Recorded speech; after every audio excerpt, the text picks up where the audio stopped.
Hey everybody, welcome back to your favorite media reaction show. This is X's for Show, where today we got a triple threat of non-stop queens coming your way. We're going to kick things off by saying who we are. NICO Action, NICO ACTION. I'm TK Elemental. That makes me your Virgo Queen Tori at SM Tori. That's Tori with an I. Hello friends, I'm Jonah. You can find me places at Peak Jonah. And that makes me your producer, KEVO. You can find me at KEVO Really. Make sure to like, subscribe, and comment so we know what you want us to cover in the future. But today, we have too much to cover. We are in the most severe overlap we could be in. Well, and I do just want to say real quick, thank you, Andrew, for standing the opening theme. That is my interpretation of Pretty Girl Era at TK's suggestion. I call it my hot boy dub out. So definitely check it out. I'll probably throw it up on SoundCloud. Just wanted to say a little something to the super cool judges this week. But before we can even get to the triple threat of nonstop draggery goodness, while our lovelies all the way on the end were not able to attend with us, these three clowns right here, myself, TK, and KEVO, were all lucky enough to sojourn up to Portland to the State Theater and got to check out Very Drag Christmas. Ooh. And it was marvelous. We had an unbelievable cast of queens. I just want to rattle them off real quick to give each one of them the respect they deserve. We had... gotta open the message. Nina West. We had... There we go. Nina West, Plasma, Brooke Lynn Hytes, Plain Jane, Roxy Andrews, Lady Camden, Saphira Cristal, Jimbo, and Crystal Method. So we had quite the lineup of ladies. They were amazing. They each did two sets, two roughly 5-minute sets, unless you are specifically Lady Camden, who did Dance of the Sugar Plum Fairies and Bohemian Rhapsody, which frankly is 45 minutes. Good for her. Good for her. So other boys that were there, what'd you guys think of Very Drag Christmas? I would say, like, I saw Drag Race Live earlier this summer, saw Solid Gold Disco with Trixie, saw Oral Confections with Saphira and Monet. I would say this actually really, really competes, even though it's a Christmas show. Legit. This was you would have to kind of speak more to this because you went to more things, but like bang for my buck money, like this was just a whole lot of fun. This was like nobody did anything so high concept or crazy that I was like, can't believe it, including Jimbo. Jimbo had a very large prop, but not a very high concept one. And it was a concept I loved, but I love where her head and energy are at. So there was no Raja fucking a Christmas tree on stage? We didn't get that. No, there was Mr. Jimbo, the Christmas poo. Oh. Yeah, we did get that, which did happen. Did get that. These are my my whiskey sour videos. They are as focused as they're gonna be at a drag show. So. But like, just the simple Brooklyn doing "Pour Some Sugar on Me" was like, I mean, it was such a simple number. It could have been, it could have been a lip sync on Drag Race. It could have been a challenge. Like, there really wasn't anything super, like, again, nothing high concept, no props, nothing really big production about it. But it was, she just did so good. She was so hot. She completely embodied the vibe of an 80s big-haired blonde girl that you'd have dancing on a car in a Def Leppard video. In a way that was just like, to get everybody doing one number per act and 2 acts, it was just a lot of fun. Like, it was a blast. Oh yeah. KEVO, how'd you feel? Christmas King or Stocking Coal? Overall, a pretty good show. My biggest complaint about this show is probably the same thing, and I've been saying it, that I said when we saw Postmodern Jukebox's Christmas special, and like at least a good 40% or more of the show wasn't Christmas music, and I was not expecting that. For something that was labeled Drag Queen Christmas, Brooke Lynn Hytes' performance was pour some sugar on me, but she was wearing a sexy Santa outfit. And, like, I guess Christmas and candy and sugar, so tangential, but, so that was weird. But then, topical, who were the ones that did Here's the Toilet? Who were the ones that did, Nina and Brooklyn did Wicked. Yeah. I saw a clip of that. Then I was Brooklyn did wondering. Wicked. So On that my was Blue topical. Sky. That was really cute. Oh. I'm Yeah. the one singing over it the whole time. Yeah. Um, That's this guy. I want to just kind of add to what's being said a Not little sure which bit. one that is, but yeah. It's Saphira. I really love that. Actually, in this moment, if I'm not mistaken, that's Nina saying, "Saphira, give us some of that opera voice," and Saphira coming out and doing the. And so then Nina's like, "Meanwhile, I'm over here, and all I'm doing is there is no fight we cannot win," and so everybody's trying to get their sting on. Congratulations to everybody. I want to just kind of echo a little bit of what Kevo's saying in a really positive way, and also what TK said in a really positive way, because the thing that I love when you don't do Christmas is you do something Christmassy enough. Roxy's songs from Hugh Jackman Tortures Animals is it was a really great, The Greatest Showman, as you people might call it. It's the plot of the movie. It's the plot of the fucking movie. She did 2 awesome songs from it. As somebody who didn't really know the show, I got why they were uplifting and fit this show. I got the excitement. There's just something about taking the camp of Christmas and the camp of drag and just smooshing them together and having a good gay time. Yeah, the Roxy number was a little bit weird, just because the Greatest Showman is whatever it is, but at the very least, Wicked is very topical for today. That's the right time to do it. If they had done it, 3 years ago, even though the musical was still popular, I would be like, that's a little weird for Christmas time. But of course, today it makes total sense.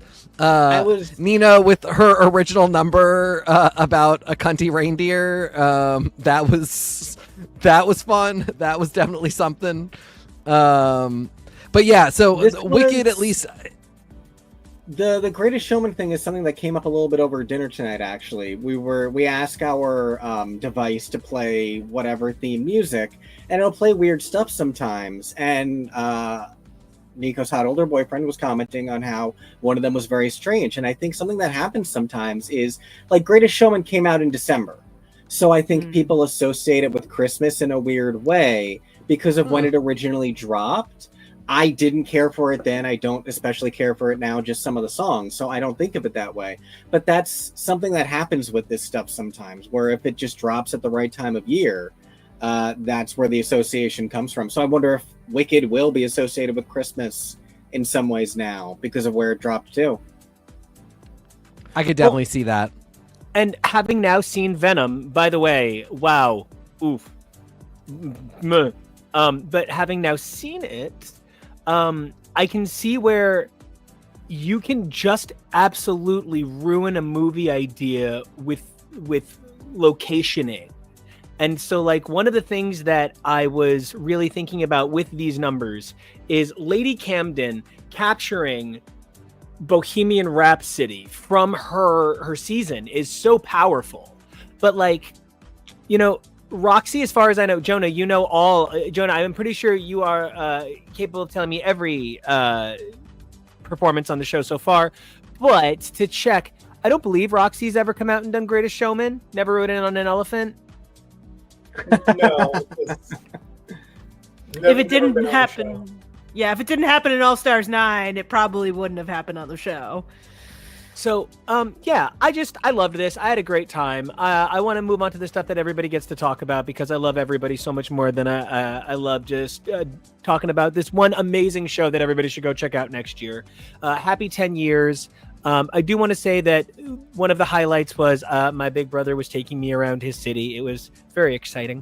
And as we were walking, we see this person, and I literally out loud go, "Oh, wow. That attractive twink is cosplaying Christopher Robin."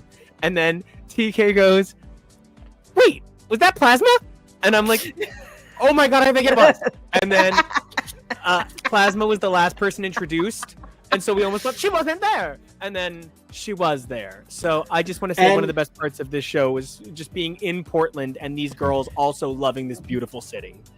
And to piggyback Plasma off of that, also the hit. Sorry, go ahead, Kevo. No, you're fine. Plasma also the hit of the show for me. Her video installation for the second number was so good. Yes. And let this be a commercial for Portland, Maine. It was a fantastic show at a fantastic venue in a fantastic city in a way that you would not have gotten in New York or somewhere with a larger venue. It was really amazing, and we love going there, and we love seeing shows there. So I'd go up and see it again next year. I really love that. Funny enough, we could have seen it in Brooklyn like the next fucking night. But anyway, go check this out. Really good. Added it to my list. I've now seen 22 drag girls since 22 Rue girls since starting my Rue girl journey. So that's like 22 in 2 years. Not doing so bad. Girls. Girls. Girls.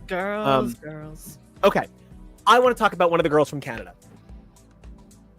Have you guys Only ever one? watched the show? And everybody's like, "Oh, I mean, obviously, the city is the fifth girl," or like, the Lanai is the fifth golden girl, or like, they're shared. I can't even come up with. Nobody likes anything on Will and Grace, so there's no fifth person that can stand anyone on Will and Grace, right? But the fourth Rosario. judge. Oh, fair. That's a great point. The fourth judge on But she hates them. on any drag race is always the format of the show is consistent. And then this episode, Jonah, we're sitting there, we're watching it together, and Brooklyn is like, first person, good. Second person, your intro look was very bad. Third person, rating you individual. Like, I could not believe they broke format so many ways this episode. It was shocking. The intros, especially, having everybody come in one at a time and leave. Hit me, Jonah. You and TK watching the longest. Let me know what you think. So this was a very interesting start to a season. Overall, I think I really enjoyed it. They asked a lot of these girls, from these girls for a first episode, which I think is always exciting to like come out of the gate swinging. Truly. Really spectacular. I think this cast is fantastic. I think we have some interesting people. Minnie is very fascinating because she has perspective from the pit crew. We have Michaela coming back, who was the makeover guest for season 2. Arguably still one of the better makeovers, even if it didn't go in line with what the challenge wanted. I'll die on that hill. That's also just an ISIS simp. But so many of these girls are fascinating in such interesting ways. I think we have a really beautiful tapestry of characters that I think so many people can fall in love with so many different people relatively easily. Sanjina, I think it's, just Kevin's just going through the list of all the girls. I'm not going to specifically name all of them. But Sanjina, I think, is a wonderful, charismatic person. Even Perla, I was like, yeah, this is, okay. Helena? Diabetes is here? Not slowing down. No, one, she... out of drags looks a little bit like Megami, which I think is funny. But Helena in drag is the girls I was friends with in middle school, so I have to love her. And we had to give it up to Virgo Queen, who kind of demolished and ate this episode in a way that was really exciting. But something I noted was we didn't really get a lot of screen time from Virgo this episode, and sometimes that can mean a multitude of different things, because we had a lot of different stories and a lot of different beautiful conversations to be had in just this first episode alone, which I think is so fantastic and interesting. But I do wish the show did a better job of highlighting the girl who won the first episode. I feel like the main protagonist of this episode was actually Michaela, who I adore and I love. She absolutely was phenomenal through and through. It was just... It's actually pronounced Rue and Rue, even when we're in Canada. Broom. Broom? Also, take a shot every time you say drag. I have liver poisoning now. What have you done? For me, I felt like the focus characters were Jaylene Time and Sanjina Debish Queen. Wait, you didn't feel that one of them was the cast of zombies all in one girl all by herself on the end? Kevo, that one girl is just the entire cast of zombies. Yeah, she's going to be in the new 4th one that's coming out. That's about vampires. That's fully plausible to me, and yes, that was totally her vibe. I loved individual entrances. Yes. Because I think that the whole reaction to the girls doesn't actually provide much that you don't get better when they all break to like officially meet each other. I don't really like the stop and start of cunty dialogue when like somebody be like, oh, you're the old queen, and she's like, you calling me old, and then somebody else walks in the middle of what would otherwise be a shootout. Yes. Because the producers have no sense of timing for that. They're like, we have to keep this moving, but then exactly what you're saying. And then there's a second shot to ruin it with editing. Like, it's entirely possible the producers did let them go on, and then the editors just cut it later. So like, no matter what. So this worked out great. Everybody got their moment. They've got us there over time, but like, it is now so staggeringly artificial the way they come in, do a line, pose, cut to talking about themselves, that it might as well be really artificial. It might as well be produced entirely. Give everybody actually that chance to just be a living statue. Yeah, give them a great writer. Let them be a trading card. And Nico, I feel like you did react in a way that indicates to me that we all understand that Oh My God is your lost little brother. I would protect Oh My God with my giant biceps till the end of my life. I love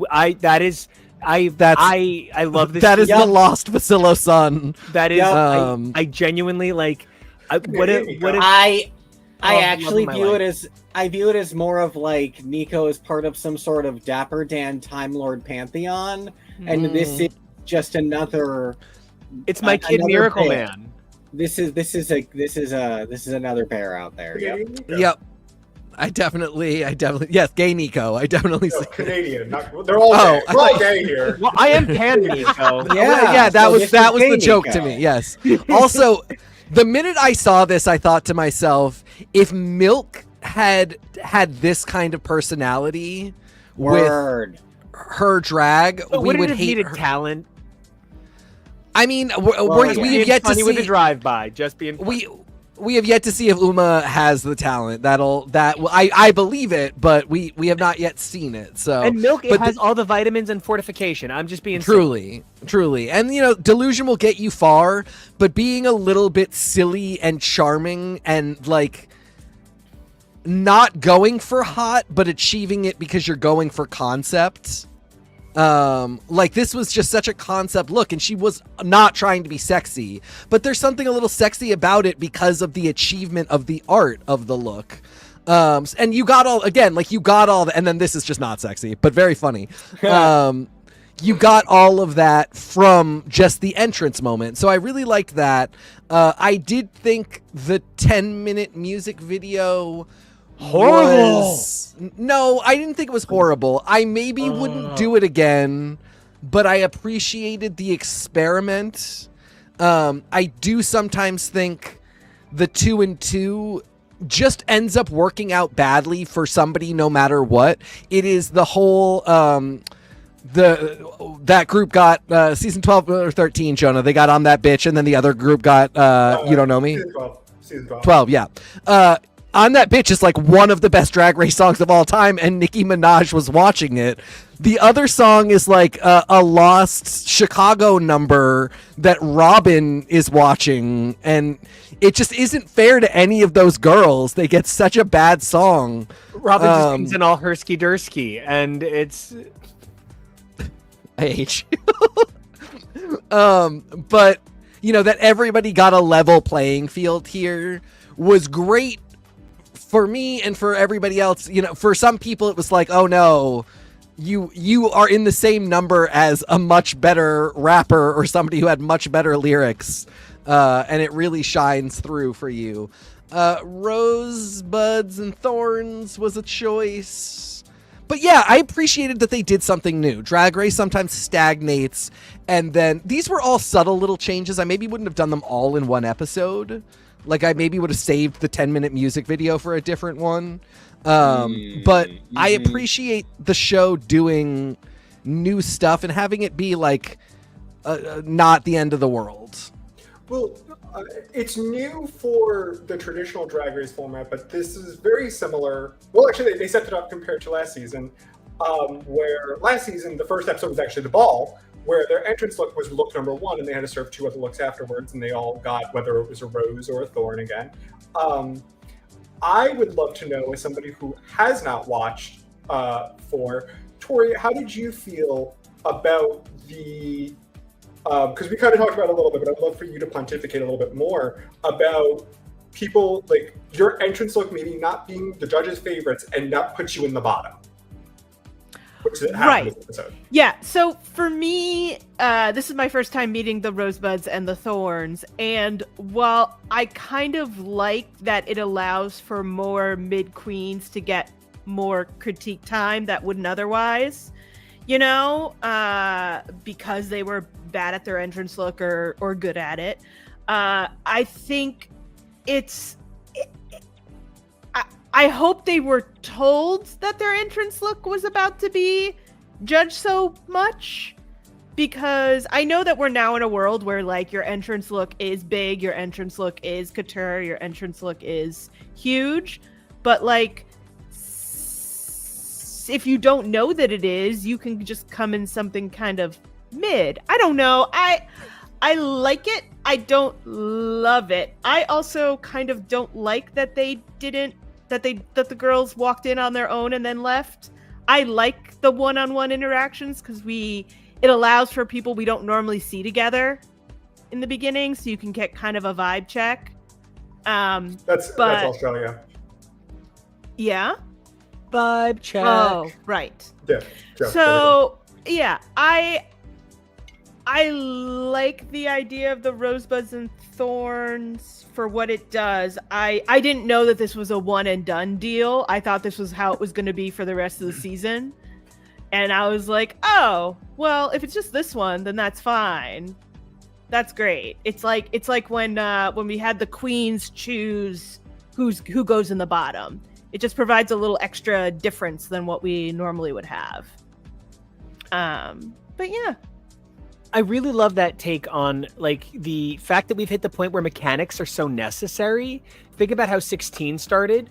Think about that it had the Rada Queen thing, and you know they hyped that. And like my gym, Retro Fitness. Hey, what's up, Retro Fitness? Anytime you guys want to sponsor this podcast, we're here for it, right?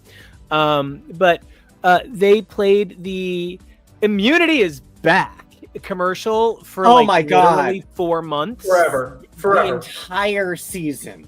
And the fact was Immunity was gone and the Rada Queen twist was gone, and all of this was advertised in that first advertisement. And so like part of where I get a little frustrated is like this mechanic being at the beginning of the season is great, but is it great because it's going to give us a couple of interesting episodes, or are they really just counting on us to fall in love with the queens enough that they can stop, and I mean this affectionately, doing their job and producing the show?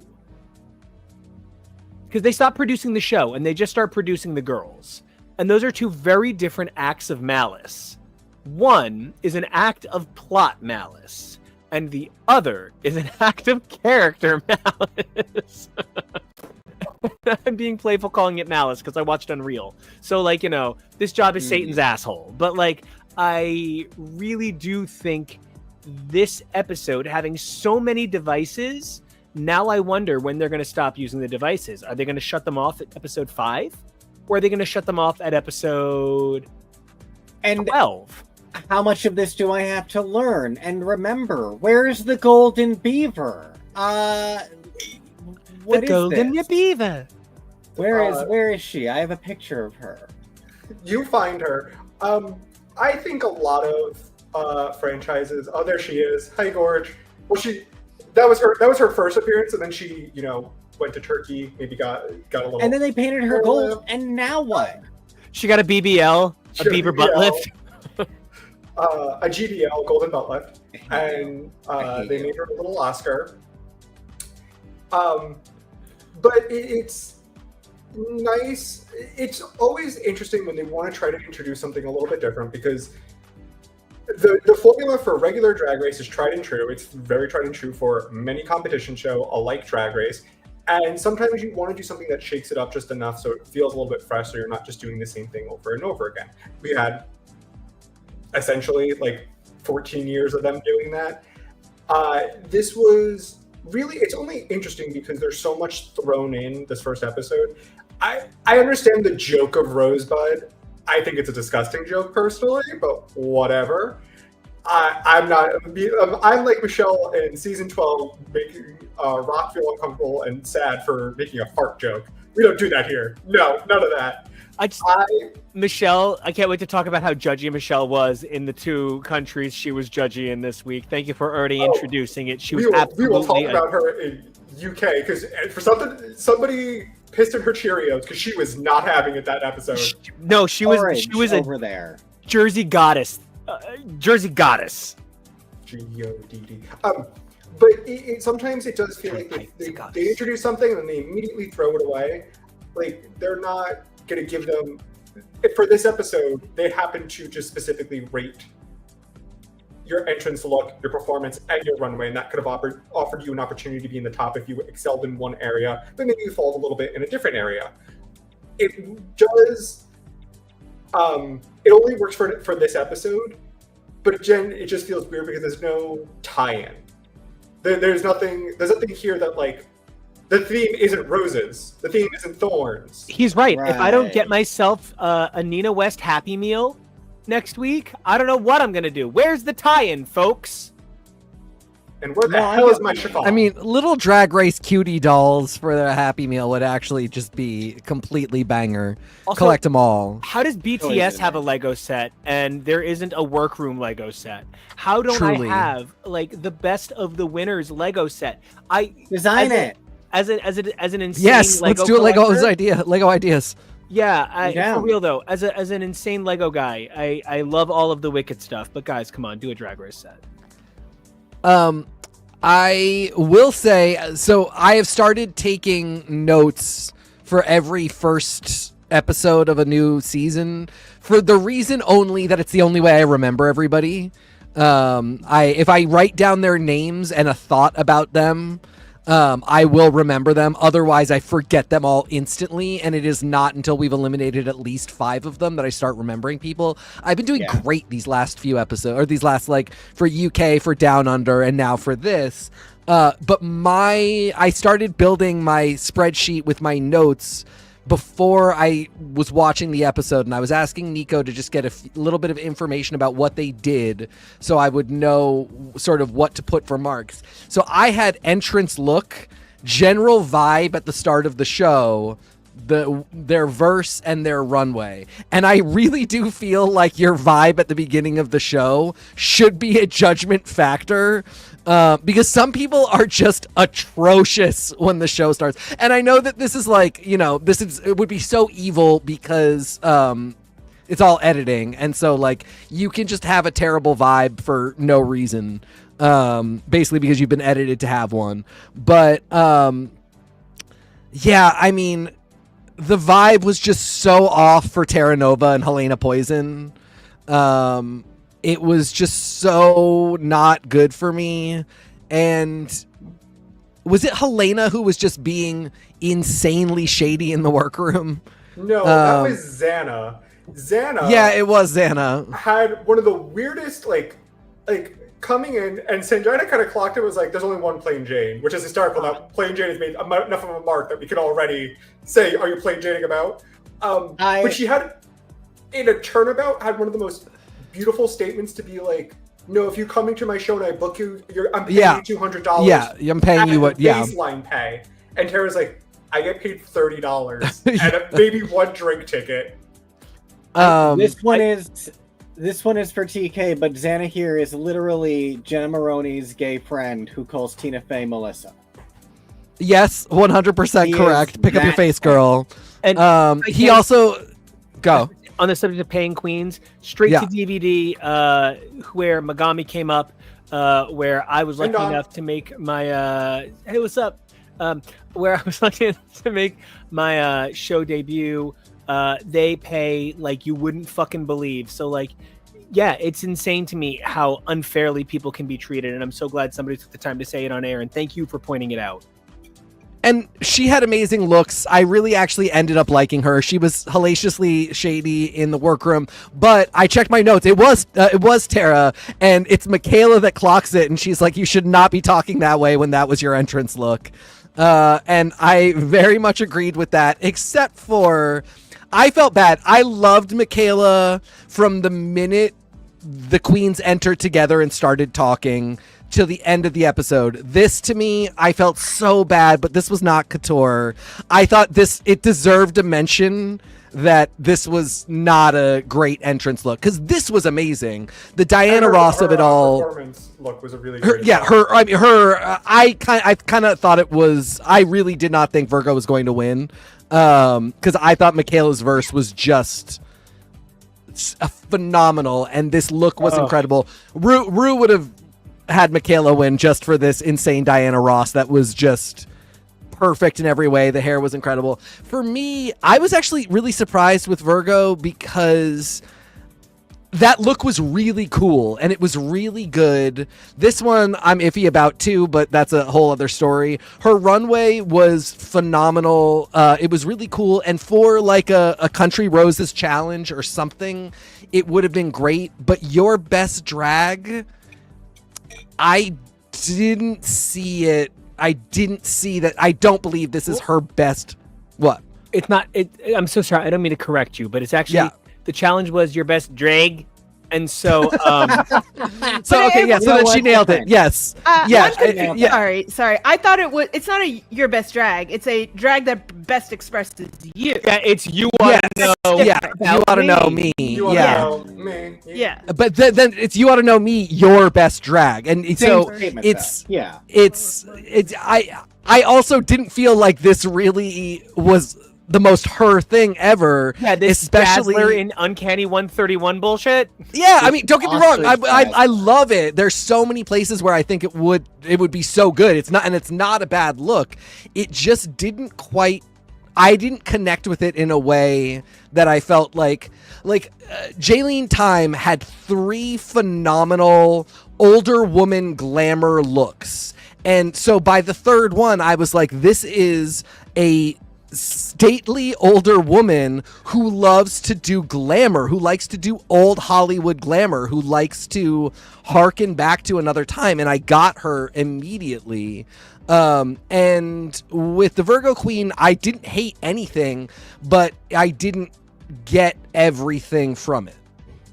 I think that if this was typical judging, someone's going home, not a grace week where maybe if you didn't have the best week this week, you're still gonna have one more episode to really just kind of put your mark, put your stamp down. I think it would have went to Michaela. I think Michaela hands down was the best in the challenge. But I do give it to Virgo on rewatch of re-listening to everything and really seeing how she kind of like. She was the only one who sang, one of the people to incorporate, I shouldn't say the only one who sang, who incorporated singing and rapping. Everything flowed well. She danced well. She moved well. And so I think she was, for me, definitely in the top 2. And then she bodied the lip sync. Michaela did great. Virgo just bodied the lip sync. That outfit, she's going back on 74 with this one. They gave the girl in the disco outfit the disco song. And it was perfect. She really just kind of nailed the episode. And it's why I said earlier, I wish the show showed more of her through confessionals.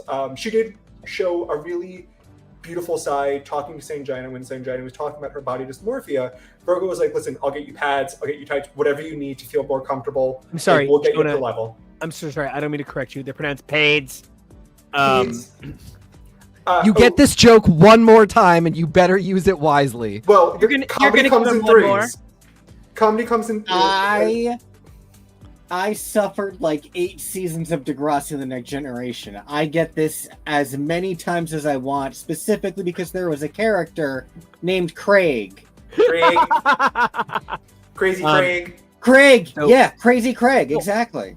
Now, what I do want to say about this lip sync is there's a magic to the energy, and like when you think about people who do a really great job singing a song, like one of the reasons Kellyoke is always such a fucking knockout for me is because Kelly understands how to find the personality in the song, and like a great lip sync, a great drag performance really, for me, drives from your character in the song. The last thing I want to see is you doing Diana. The last thing I want to see is you doing Dazzler. So like I purposely, picked the two women that I saw on stage, with my eyes. But like for me, who I saw in my heart was joy in Virgo's performance. Michaela was up there doing a beautiful job celebrating her movement, but Virgo celebrated the performance, and it was a little bit, it edged out for me.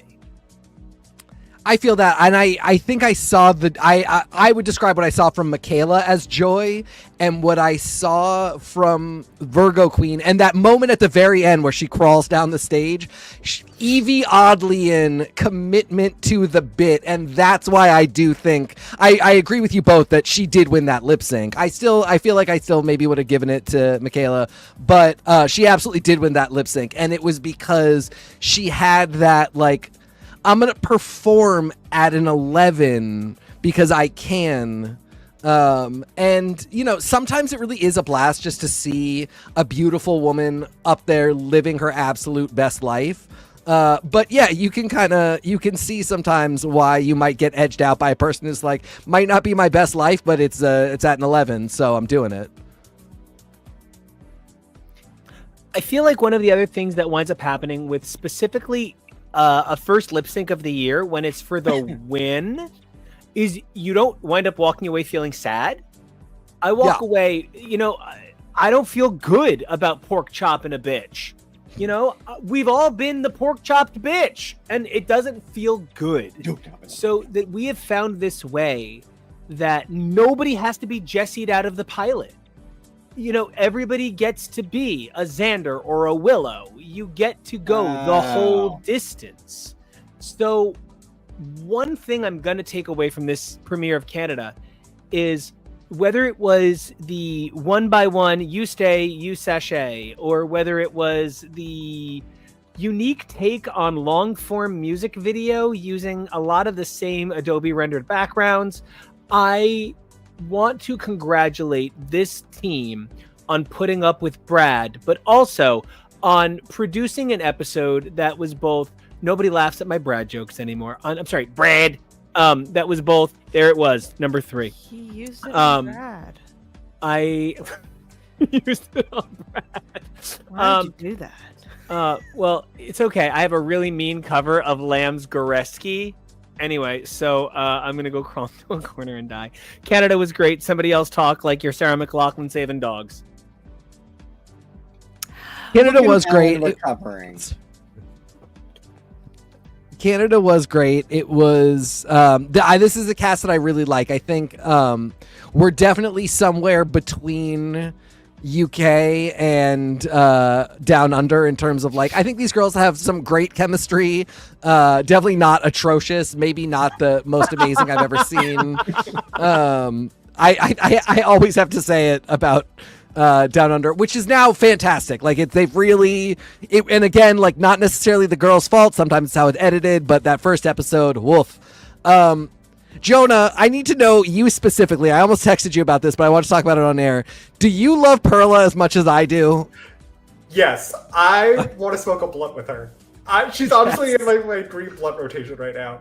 There's something about her. I don't know. Yes. I don't know what it is. Yes. But she seems like mysterious and aloof, and Yeah. her drag is like so fascinating because it's very fashion, very artsy, but also like she doesn't carry herself as specifically like I'm the fashion girl. So she's wearing these beautifully inspired outfits that are like tailored to her beautifully, look amazing, and she's just kind of like gonna say to them like this. I love her. The vibe that she gives me without ever having seen the movie is a grown-up version of the little girl from that movie where Brittany Murphy is a babysitter. Ah, yes. Uptown Girls, is that I it? see Uptown Girls, yes, with Dakota Fanning.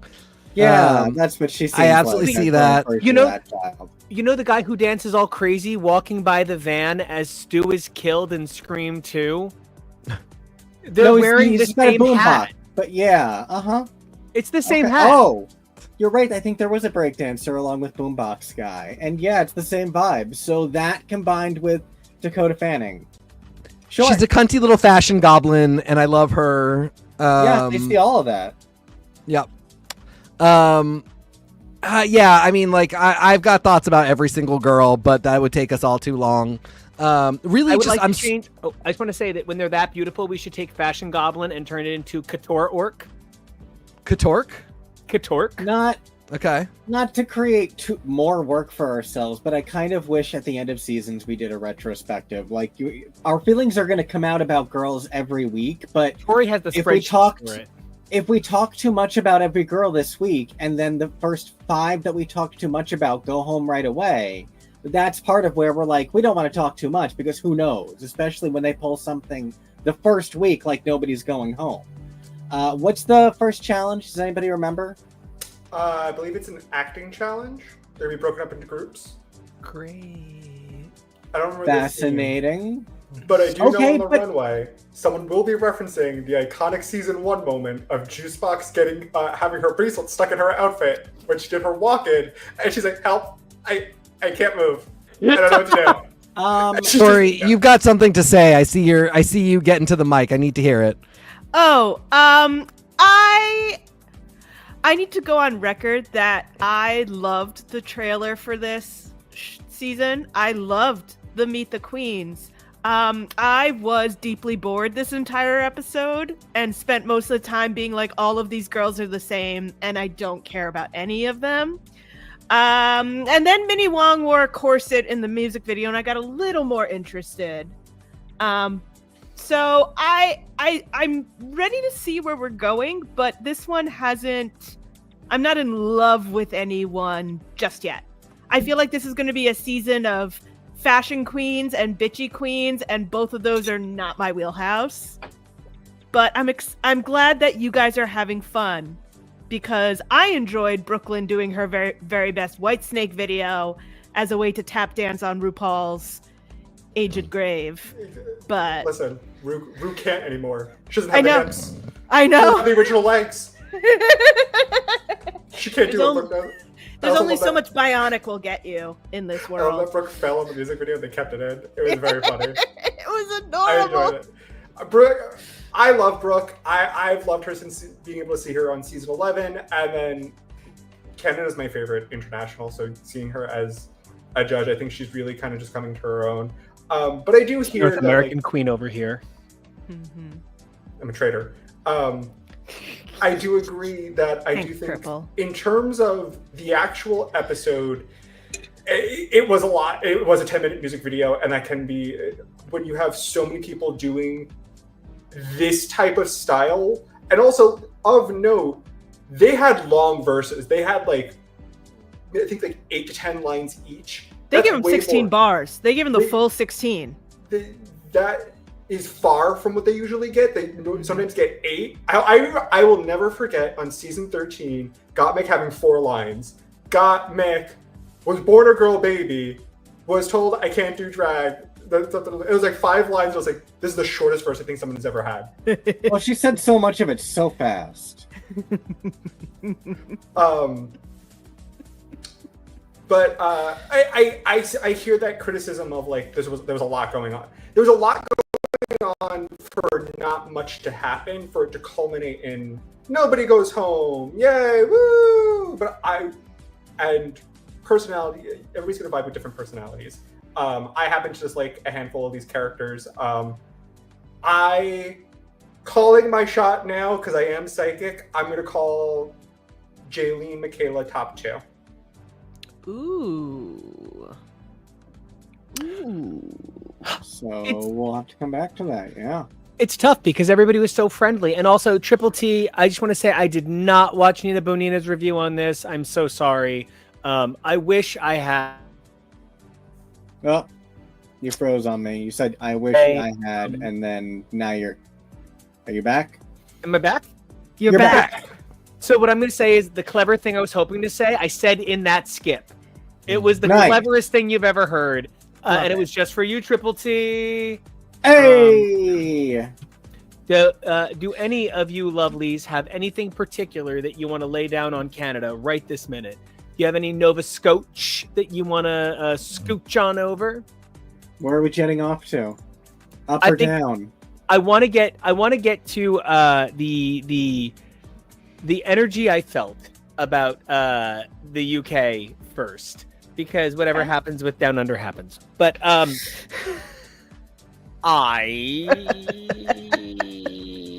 okay.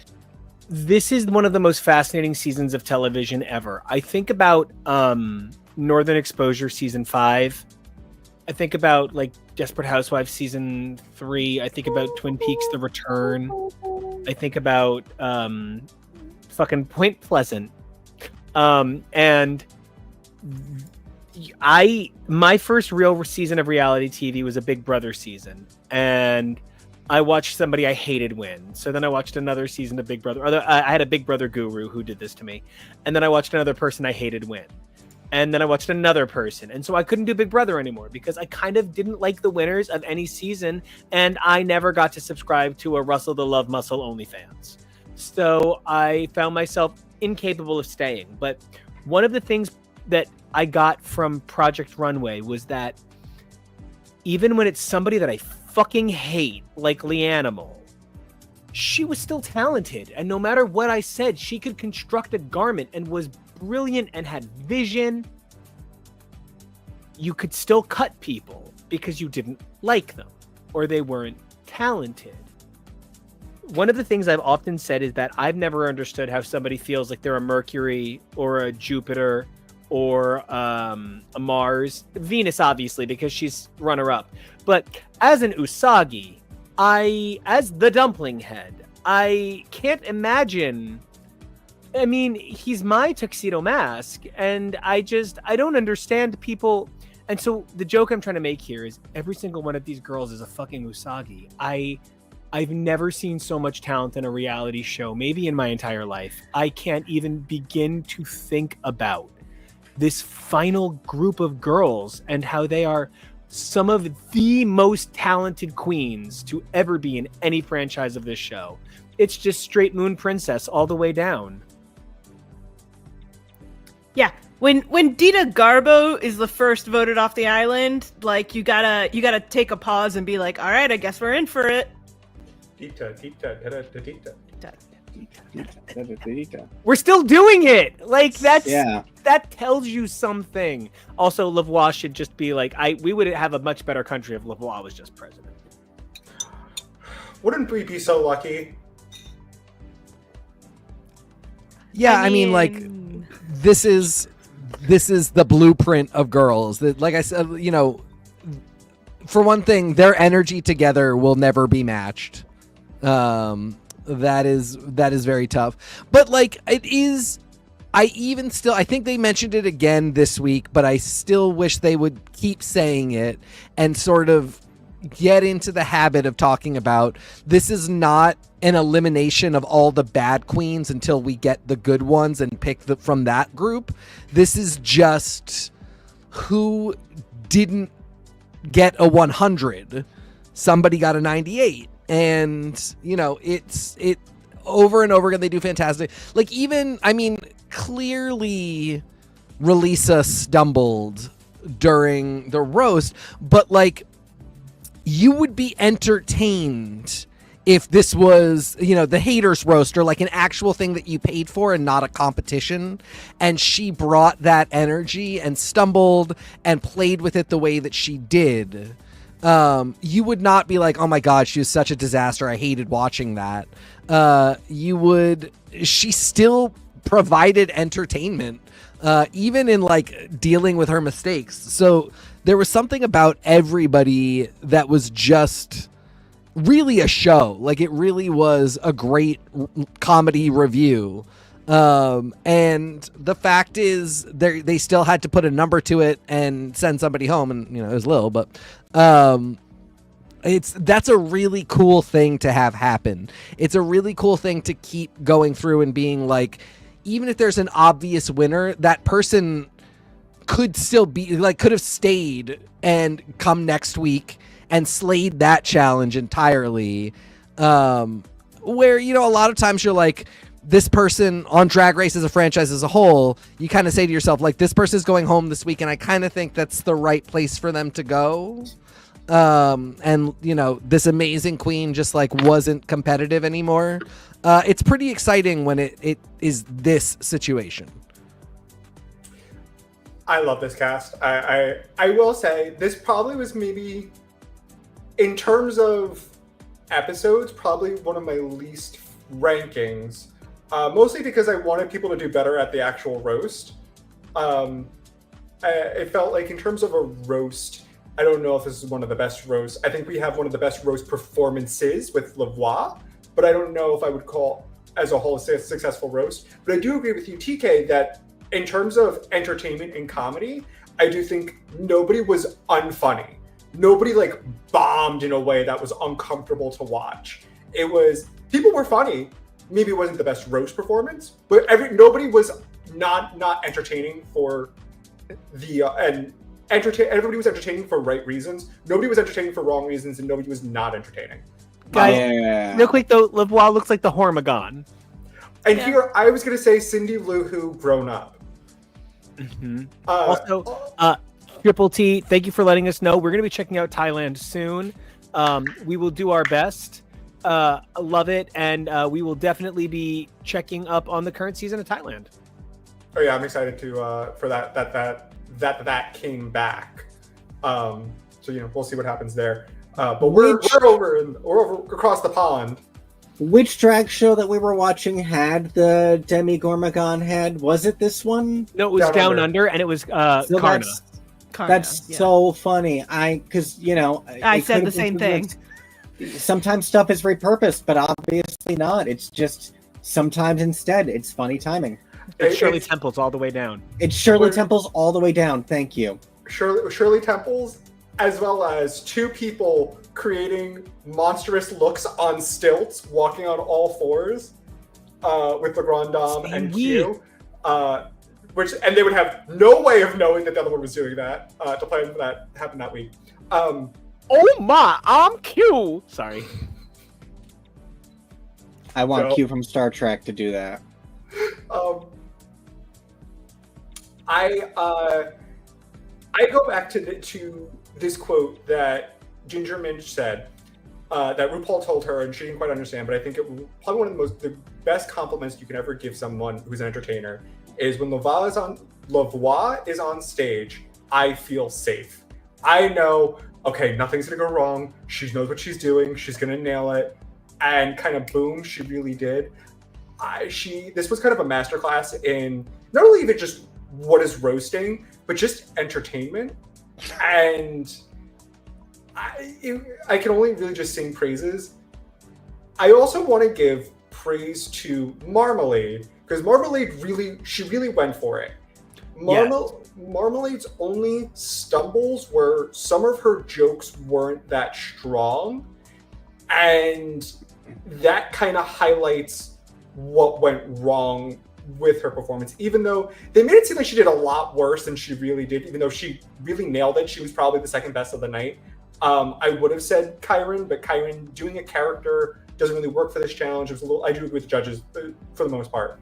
I don't think she was that mean. It's a roast. If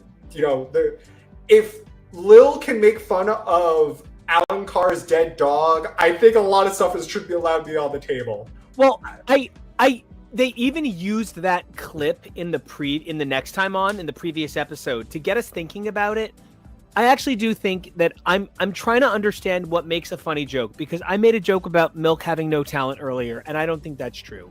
You don't get to be in 2 seasons of Drag Race, have millions of followers around the world, and be recognized for your art if you're talentless. We leave that to politics these days.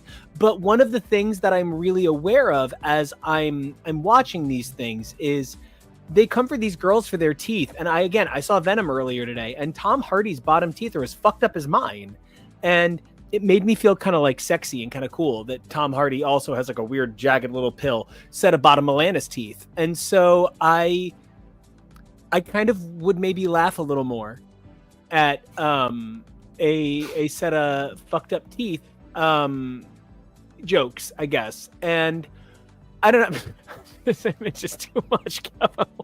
And I love this. There's also one of Lil just doing her makeup in the workroom, and it's just a clown face, and it's really funny, fully out of context. Okay, but guys, this is literally dogs playing poker for clowns, and I just can't handle this image.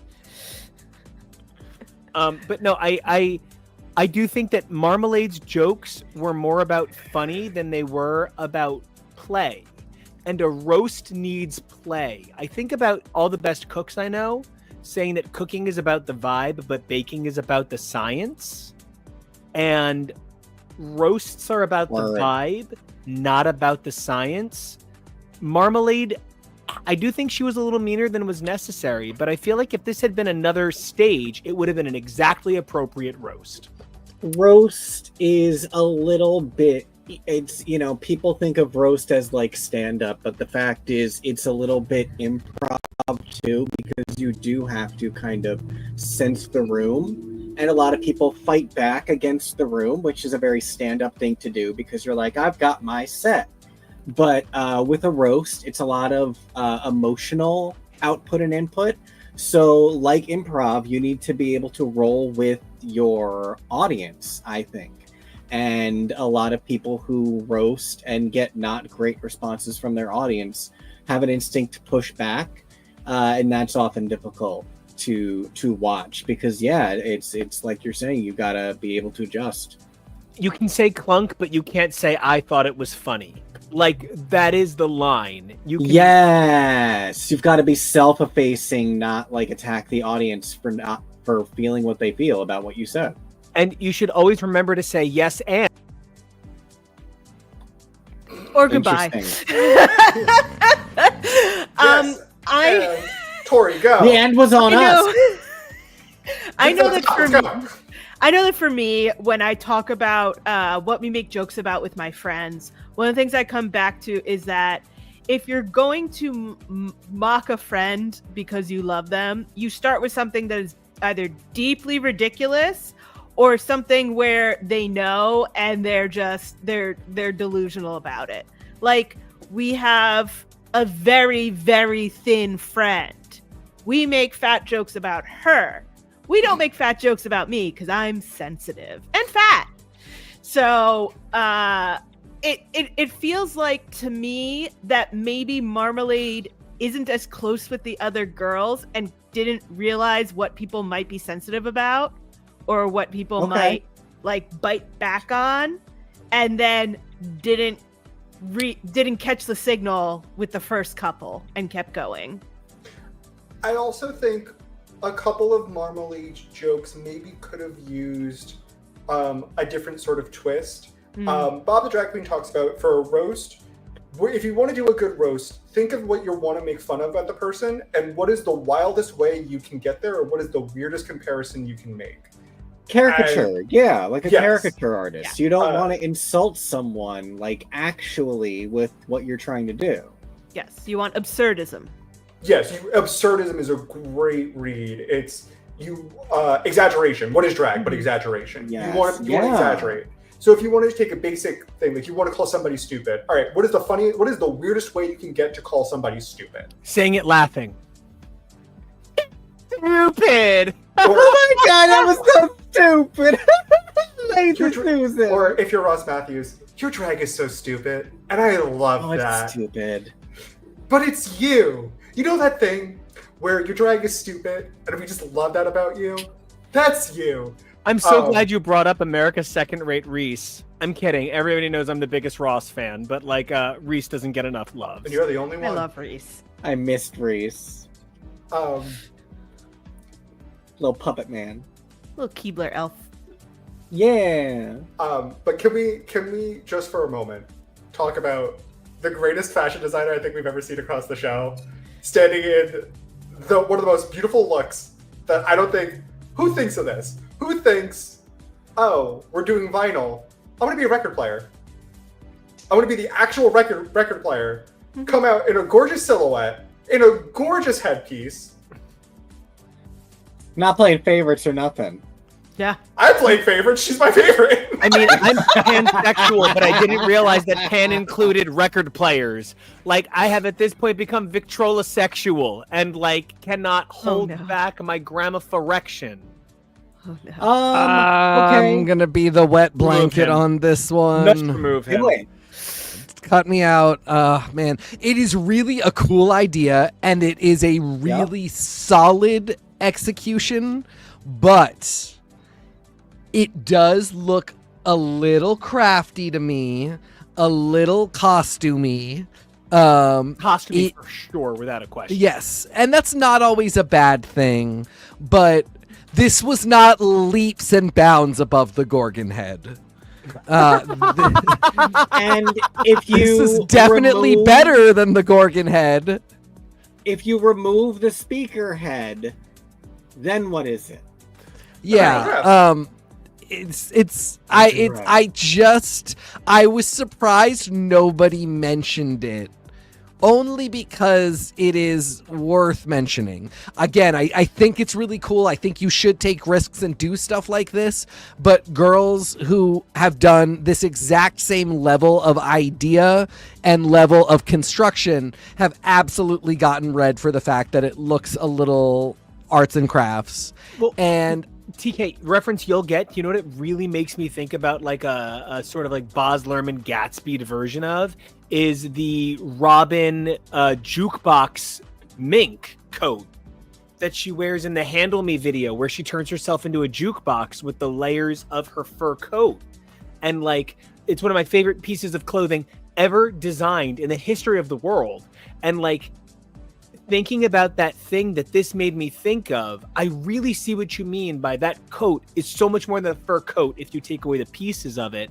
If you take away the gramophone, I guess it is a gold dress. It still moves me, and the art is still powerful, but now it makes me wonder how many pieces of art would be less decorative without their frame. And no And matter it's more what, at just- the end of the day, the symmetry on this. Oh, Yeah, yes. you couldn't plan this. And No. it's more just that I don't. It's even like not to come for Marmalade, but to come for the judges. Like, we should stop bringing girls down when they try to take a risk and construct something that is concept, but inevitably, because they are drag race contestants and not millionaires, you might notice where it's glued. If it's Right, really yeah. bad, of course, come for them. If it's just, the Demogorgon, I reference the Demogorgon head because it just, as cool of a concept as it was just so roughly constructed, it pulled away from the fantasy. This didn't quite do that, but neither have other things that have gotten really heavy reads. And again, it's just that judging consistency where I'm thinking to myself, well, as somebody who watches the show and tries to sort of play the odds, I don't call a bookie, but I might.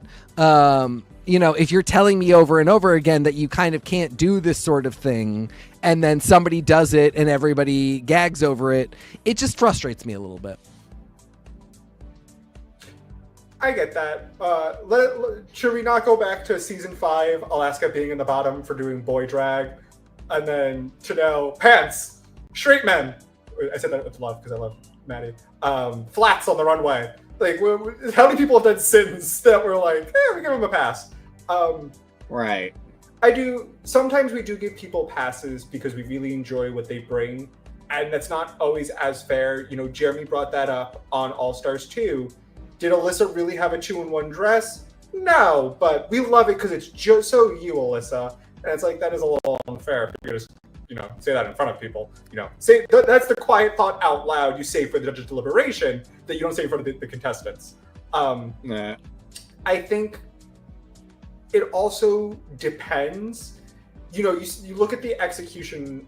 I know we're spending so much time on just this one look, but the execution, I think, makes you think if you remove some of the more campier stuff from it, there's still a beautiful design there. There's still things there that can be fashion, that can be mainstream, that can be sellable, that can be wearable. It's not just avant-garde. There are, if you know, Nico, you're talking about when you strip away certain elements of art, how much of art is just sometimes just in a pretty frame. I do think, funny enough, this frame still works, even if you wanted to take it in a more serious direction. And I just want to say that Kyron is so glad that we spent so much time talking about anything but the dismal performance that they cast her in. I think she did a fine job. I don't think she did badly. Her queen is a she, but I think they did fine. I think they did an adequate job. And if there had been 8 of them, they would have just comfortably been in the middle. But there was something about the way that I maybe felt like Michelle looked at her hatefully. Like, there were a couple of times where Michelle was just like that. I wondered if I sometimes will be like, Kevo, if you say one more fucking word about Teen Wolf, Once Upon a Time, or any other thing until I watch it, and then I'm like, no, I get it now. And like, but what if you've already watched the thing and your best friend that you have to work with on 3 continents won't shut up about it? And like, I don't think that Michelle actually doesn't love Kyron at all, but there was something in this episode about her. No, that it really felt like, I don't mean punishing. Oh my God, you did not just say Hook is daddy. Sorry, Hook is my favorite character in Once Upon a Time. Anyway, he's like triple daddy. Yeah. Right. Yeah. No, I've got my Hook earring somewhere on the desk actually. But I really do feel like because Ms. Thrax was not in the top, she was treated like a postal disease, and I was quite fascinated by what felt like the bloom is off the rose, so we're mad at you for letting us down. I don't know, it did feel kind of almost spiteful. I think this is the snipping off the tall poppy so that the other tall poppy can win and no one will get mad. Yes, I don't know how to put it, because like I do think it's LeBois' season, but like there was something in the way that all the judges were like, yeah, Kyron wasn't great, and Rue was like, I thought she was great. I thought she was fine. It was a good roast, and everybody else was like, okay, Rue, no. It really, I really hear exactly what you're saying, Tori. Yeah, I also. Go ahead, Tori. Oh no, I also think that one of the things we have to remember is Michelle hates clowns to begin with. She's actually scared of clowns. And the color green. And the color green. And we do often hate our own reflection. Right. And You're from Staten Island, bitch. 2, I can guarantee you we're gonna have a Spikes on the Runway by next season because Rue loves to fuck with Michelle. I don't know. I know that we've seen this kind of silhouette before. I don't think it deserved as much hatred as Michelle gave it. But something that I think about a lot with these girls is that because they don't tell them the order that their fashion is going to be shown, there's no way to build an accurate arc. To like, you can't arc your fashion the whole way through. You can't save. Have a really good couple of the first ones, and then you can kind of chill out for a little bit, and then you're like, sky's the limit for the last ones. Like, this dress is well done, but the fact that it's in the penultimate episode makes it not good. I love that perspective. What's also so fascinating is we've had people do characters for roast. We've had Jimbo do Joan Rivers. Yes. We had Nina Bonina Brown do like a variation of like her grandmother. Even in that same episode, Valentina was playing like this Chola version of herself. Like we've Shangela did it. Shangela did it. Coco Montrese did. Guys, be careful saying that on air. Hey, You're If right. you say it but 3 how- times, what happens? She comes and drugs our drink. What happens? Oh. Hallelujah. Oh no. Allegedly. Allegedly, True HB over in here. Minecraft in Baldur's Gate. In Minecraft in Baldur's Gate. It's not real. It's not real. Oh, frack! It is a whole problem. Jonah, take it back over. It was just very interesting that sometimes the judges are, it's something we're talking about, the judges are a little fickle on what they do and they don't want. They've had people be successful in roasts and rewarded people for doing a character, not I'm Jonah, my drag being, I don't know, I'm Avalanche and I'm doing a roast versus I'm Clarinet and here's my musical theme roast. Sometimes they like things and sometimes they don't. They kind of just pick and choose whatever suits the narrative, which is a reality competition show in general. They'll pick and choose whatever they want for the rules to be for whatever narrative they're trying to serve. It did feel like they were particularly hard on her. Now, I will say this might be her middling performance is still better than other people's best performances in other challenges. And I understand that frustration of we wanted you to do better, because you look at her marks across just the season and she's been nailing it, like A's across the board, 10s across the board for so many different challenges. And for something where like we know you're funny, it was a little it's just very fascinating that they were so on her about doing a character when plenty of people have done characters before, and I don't think it serviced her. I think at a certain point, I think she dropped the character, and that's when it became a much better roast. If I just may add to that, they did come for Monet for her live singing when plenty of people have done live singing.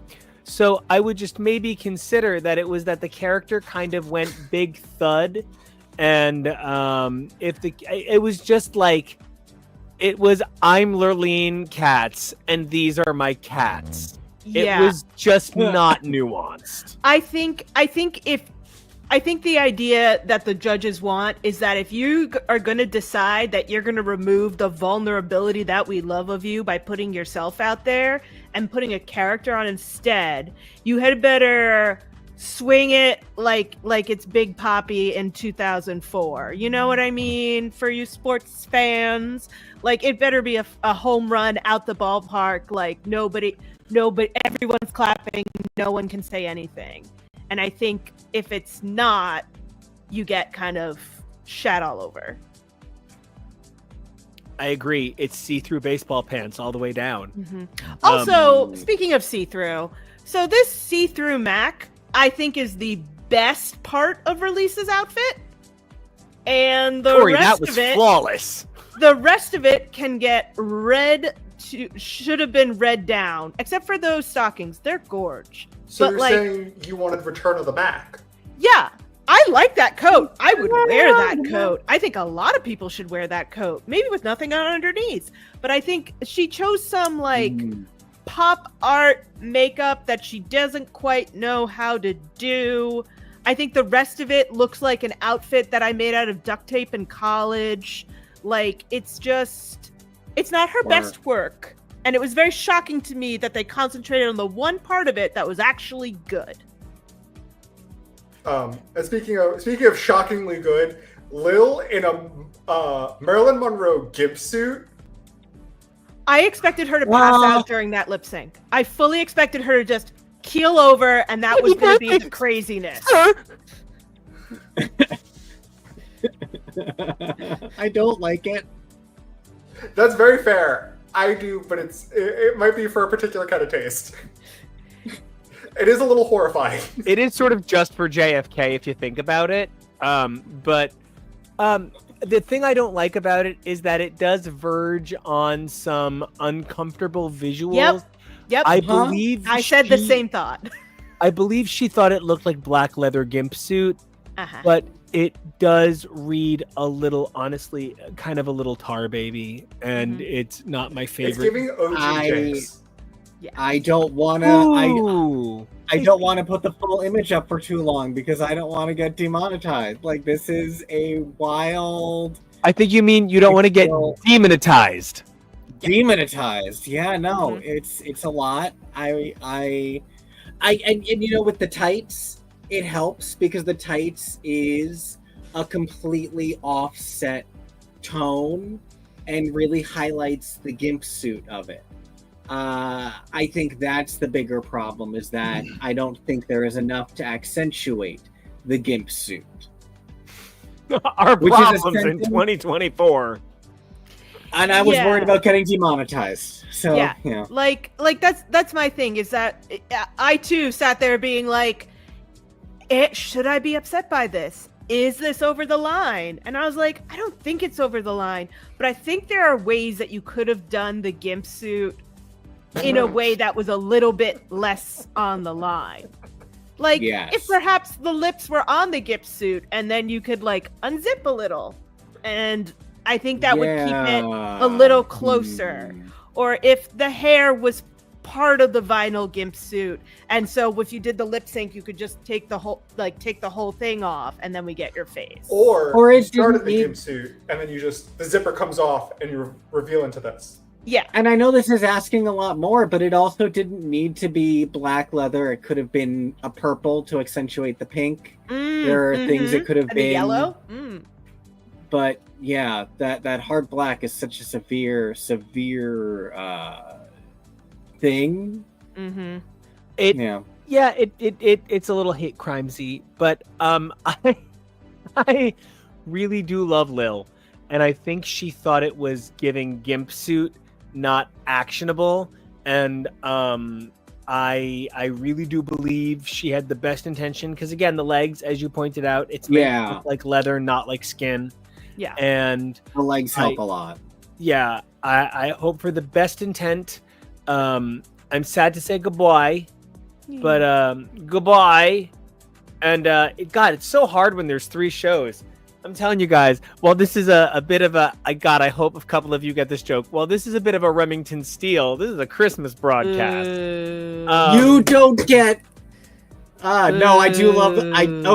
But I love your Remington Steele reference to our own broadcast of feeling like this is our beloved Christmas marathon. It's not quite, but it's feeling like it because there's so much drag to cover. Well, So- so from a Remington Steele to a hat trick, I'm going to call for some last calls on the UK so that we can get to the very fabulous Down Under. I love that Ella Vidae and Michael Maruli stopped by the workroom to give them. I love both of them so dearly. My favorite runner-ups from UK. I would love to see them on Versus the World. Yes! Honestly, I think these two are too talented. Or so talented, they could be brought to a regular All-Stars. Michael Maruli. I adore both of them so much. They both look phenomenal. I don't know if they gave the specific best advice, but I enjoyed them in the workroom. Yeah. But I also think that none of the girls outside of Relisa seemed worried, except for Relisa, and so there wasn't really a whole lot of, please sir, can I find out how to make funny? I also do want to very quickly say this. Obviously, comedy is hard. Everything is hard. Drag Race is hard. This was not an easy challenge. I do say comedy needs a crowd, and there was the return girl. The girls were returned, and very funnily, Dita looked plucked the entire night, which is hysterical. Something was going on in that water because Dita was not having any of it. I do wish that they had not only just the eliminated queens, but a larger, guest audiences to be there for it. Because that's what I think. Comedy needs to be in front of a large group. You need that group of people. Only performing for the people you're making fun of is not necessarily a roast or a comedy challenge. It's just a really big. It's just a really big library session, and that's not the same thing as. You're so right. And it took so much from it. I really agree. And you also can't tell me that there aren't at least 45 people running around on set not holding a camera or a boom mic or a light. Like, you could fill this with just your own people if you're worried about shit getting out. You could fill it with with everybody who works at Paramount in London, BBC in London, and Tori, just to your point, internal. that's actually what they did for the Star Trek special that was hosted by oh my god, Jackie Cox. Jackie Yes, I Cox, was thank literally you. going to say that. The Jackie literally Cox what they did. And Pascal. what's his name? Homo Stamets. Anthony Rapp. That Anthony one. Rapp The other hosted one. a Star Trek bingo, like literally the day before the actor strike began, and it was the audience was Paramount Plus staffers, and I was like, God damn, I would have gone to that instead of these people. Yeah, But one of so the they great do it. Yeah, one of the great things about Tiny Desk concerts is that it's literally NPR people just watching the whole goddamn thing. Like, it's the best. They are Yes. so into it in that moment. My god, I love Tiny Desk concerts. Exactly. I wish Rue would do one, but she'd have to know her own words or be able to sing live. Every desk is a tiny desk to Rue. She's enormous. All right, do we? Are we going? Are we going Kevo, down you're under? stupid. Speaking of giant women, You mean the shortest do you know woman what ever? I realized? It was, but I realized today, because I'm that slow, that it was RuPaul's Drag Race Down Under until now. Now it is just Drag Race Down Under. Yeah. We're here, folks. This was something that I clocked when they announced it. I was like, Jonah, does this mean it's going to be Drag Race Down Under, not RuPaul's? And he was like, I guess we'll find out, because we've never And we had did. one transition before. All the season's trans. Yay! We love trans season. Yay. I do just Trans saw- season. This might That's be the first trans season flag to have on the thigh gap. dollhouse. Oh, Also, I had to look it up. Michelle Visage is 5'3", so she's tiny, but not. My mother is smaller, standing at a tall. I have no 4'11". concept of women's heights. You're all so No, tiny. 5'3" is short, 5'7" is average, that's me, 5'10" is okay, honey, and anything over 6 foot is, are you playing basketball? Were you forced into basketball as a child? Anything over 6 foot is the Netflix movie Tall Girl, about a girl who is tall in high school. Anything But over what's 6 Tall foot Girl can ride 2? this ride. Well, listen. If y'all are looking for a 6'1" man, what's up? But hey. He's not in finance. No, I'm an artist, so hedge your bets. But I do want to talk a little bit about this episode of Down Under, because I have not felt, and I kind of came to this like, I came to it like really thinking about what makes this season interesting is I feel like these girls are so competitive. Like, on the UK, they're about lifting each other up and coming through the other side together. And when one of them goes home, they go over to the other and go, I love you. I love you. I love you. No, I love you. Oh, yes. No. Oh, I love you. No, I love you. And then, but like on Down Under, they're like, I love you. Now go. My stage now, bitch. And like, it's a very different vibe. And like, I love Lazy Susan being really honest, because like I make a lot of jokes about like I don't care for Orville Peck, but that's just because I'm a drag king that wears masks. I hate that he has my career. Like, I don't genuinely hate him. I don't know him to hate him. Lazy Susan's unfucking believable talent and realism in confessions, like that's sort of a real Jenna Mulroney. If you think about it, like she's actually just that level of unhinged and so talented and so incredible. But one of the, I don't know, this season does not feel like a bunch of girls that'll be best friends after this. This feels like a bunch of girls that are going to put on Pink's My Vietnam and think about each other. That might just be the people of the Down Under. They're very fighty people. I don't know, Spanky and Queen seem like they get along just fine at drag brunch, but these girls seem like they might in fact need a bouncer to separate them over the fried eggs. I think that might be the vibe. I think that Down Under is suffering a little bit from the fact that someone won the first 2 challenges and it freaked everybody out. But also because we don't have a mother hen in this group. We usually either have one mother hen that can kind of calm the whole room down, and we seem to be lacking that. So you don't feel Vibe stands the mother hen position in this instance? No, because she hasn't won and she is freaking out. She you can tell she would have that if she were settled and had some win. If she were in Lavoie's position of having had some wins, and she might get there later on in the season, but the season's shorter. She's pissed that she hasn't won yet. And she's not being super mean, but she's not being super kind because she is looking out for number one, respect. But there's no. Tori's 100% right. There is no mother hen. Right. KEVO, do you have something you want to talk about? No, you said number one, so I was helping. Oh, Yeah. I thought you were just like, I love this man. No. So I also speed ran Down Under season 2, so I got to watch Queen Kong's original season, You which mean is Spanky's season? yes, which is also what I called it, and it was very interesting to watch in the context of how Global ended up. But I think it's the same thing where Queen Kong was pressed and unable to be as motherly as she would have liked because she was not winning. And so this is sort of where we are. I am very excited to find out what's going on with Freya and Max. I'm not going to lie. I'm into it. It probably involves some amount of penicillin, but good for them. Good for them. It was so weird because at the came out of beginning, nowhere. Max was like, I'm so desperate, I'm starting to find Freya attractive. Like, that didn't come out as jokey as I guess maybe it should have if there really is something going on between the two of them. It came out kind of serious and a little too candid. So, I mean, good luck. As always, good luck to the Twinks. They were paired episode 1, and the Twinks need it. They've had a rough year. They have Chaperone. What are they complaining about? And Brat. We had Brat this year. And Sabrina Sabrina. Carpenter. Twinks have never had more moon power. You know what I mean?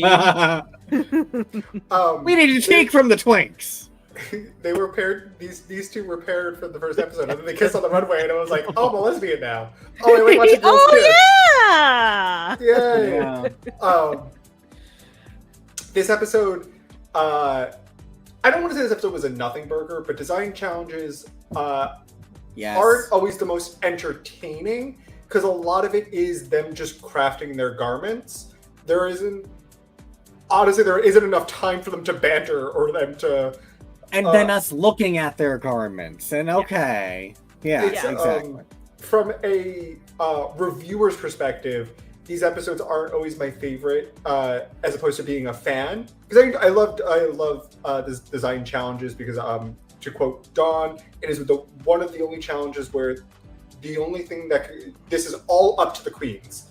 Everybody was given fabric. Nobody was not given fabric to work with. Correct. It is all up to you. Can you design? Can you sew? This is all on you. Can you do it? There isn't a lot of interference that can happen for this kind of challenge. So from that perspective, I love it. But from a review perspective, not a lot happens. It's just they're making their outfits. Okay, we're watching them sew. Okay, they're talking about the design. Someone's a little bit worried about if they're going to finish in time, and then they do, and then they make it, and then we see them on the runway. And that's kind of about it. Not a lot happens. But I do think, funny enough, this is one of the best design challenges we've seen. Nobody looks bad. Well, nothing looks that bad. Everything looks pretty great. Like, I'm pretty sure the two bottom queens, even the bottom 3 queens, probably would have been safe in other seasons. Yep. We also do need to acknowledge quickly that the judges have never stopped and clapped for the winner when they were about, and I mean specifically RuPaul and Michelle. Like, that was insane. I was kind of not paying attention to the episode because I saw the looks and I felt like it was clear what position everybody was going to be in. Not a lot of surprises. And I saw Mandy at the end, and I just kind of thought, okay, well, I think she's going to win, and we'll get to her in a second. And I just kind of, I think I was playing Contest of Champions or something. I was just like not paying attention at all. And then all of a sudden there's clapping. And I was like, did somebody just confess their like horrible secret and now they're gonna stay?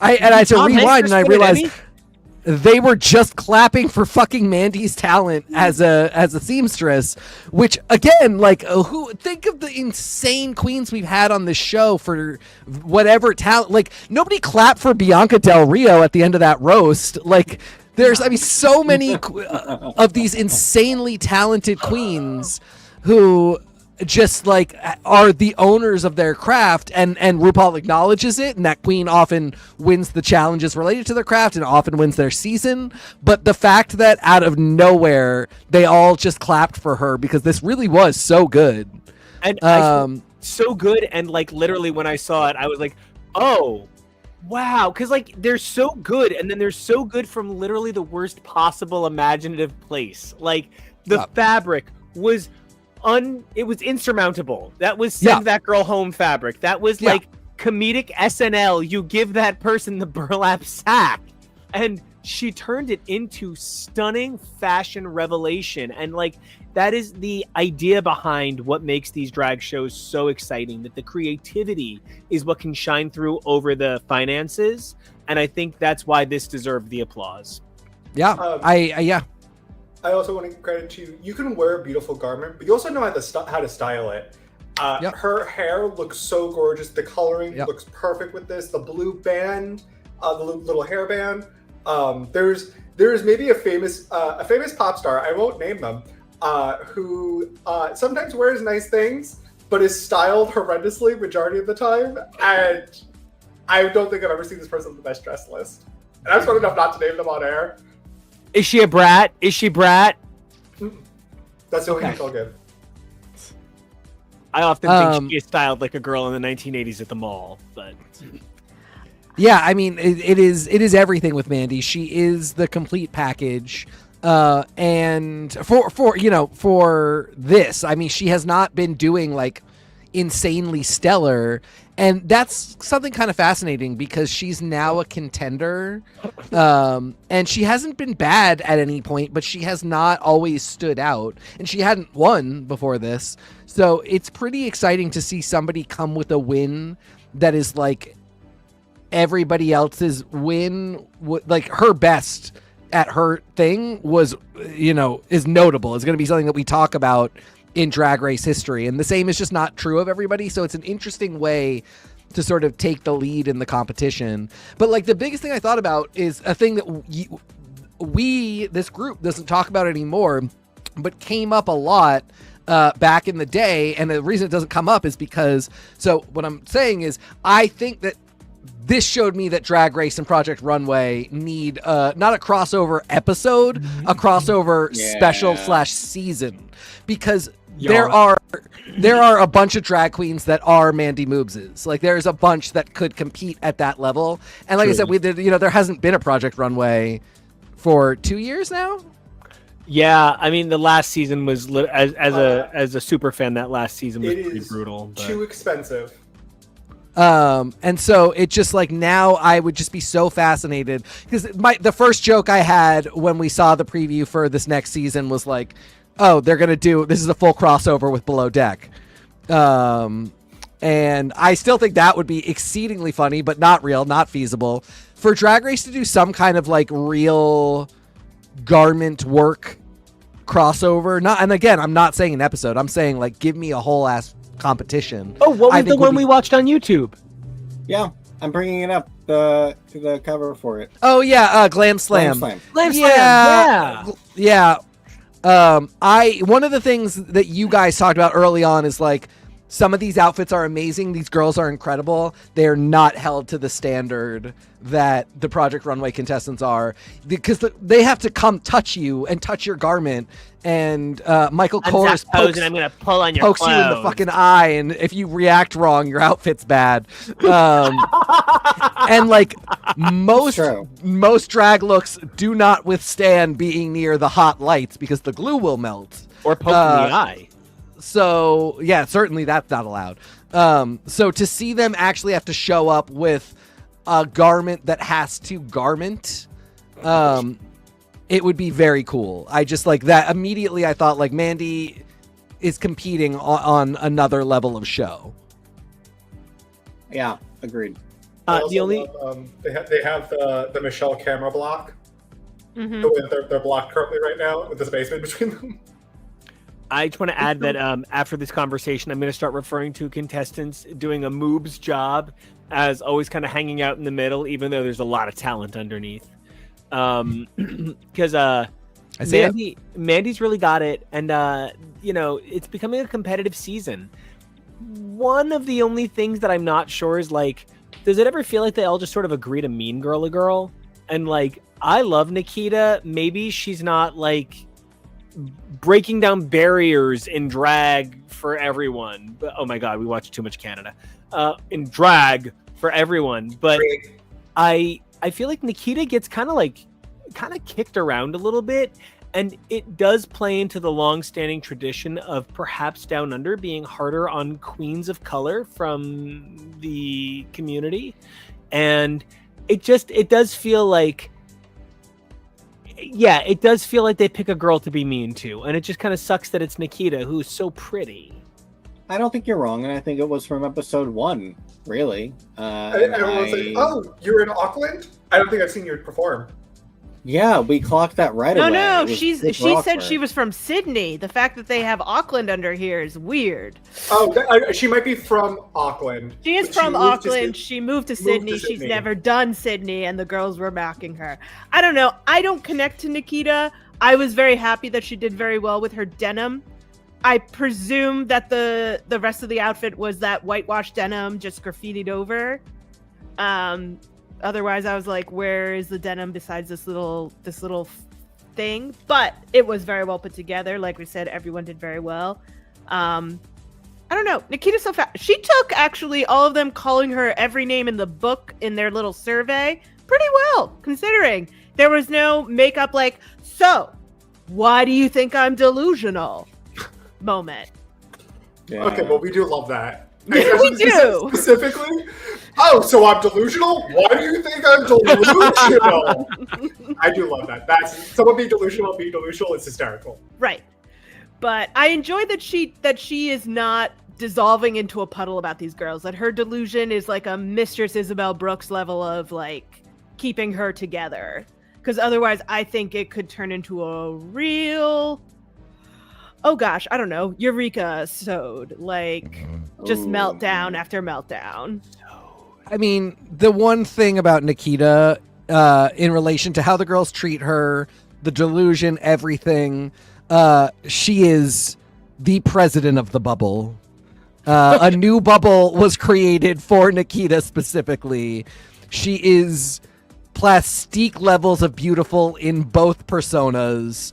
And I don't want to contribute to more stereotyping because this becomes part of the thing. And so I don't want to say it about a queen who is of color and indigenous, but she might be really mean. And I say that because she's so beautiful, not because of any of those other things. But it's still bad. It's still pretty bad girls look. are mean. Yeah, because pretty girls are mean, and she's absurd. She's pretty in two different genders, so screw that. She might be mean as fuck, and they might all just be reacting to that. I hope that's not true because I am in love with her, but who knows what's going on. She does vibe on a little bit of a delusion in a way that I still find charming. But again, it feels like bubble delusion. It does not feel like, Mistress had a whole other thing going on that I absolutely loved. But, at times got a little dark. And so, I don't know. I don't know what to make of Nikita. I don't know what I don't see on this show, which edits things within an inch of their life. And so my hope is that she's amazing and that the queens deserve a dressing down. But I also sort of hope we just stop doing that storyline in general. Can I also give props to NICO, just in general?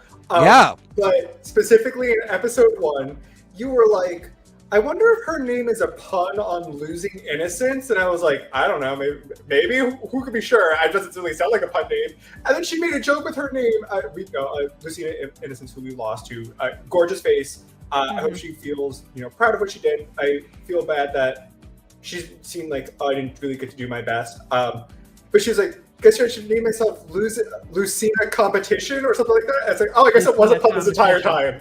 Yeah. So you clocked that it was a pun name that we didn't know was a pun name.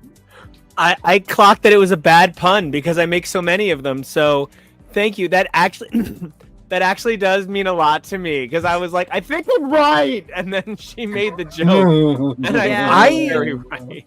I always Nico, assumed that's what it was. Go ahead, Tori. And Nico is our Lucina religion. Yeah. I think I got there. Oh, Yeah. good drag name. You got there. You did it. Lucina Thread. I was Yes. thinking about how I was kind of annoyed because back in the day, like in season 6, every time RuPaul says "caught in the act" to give you her pun, and we had Lucina Innocence, which I immediately thought was Lucina Innocence, and then same thing with Connor Ford.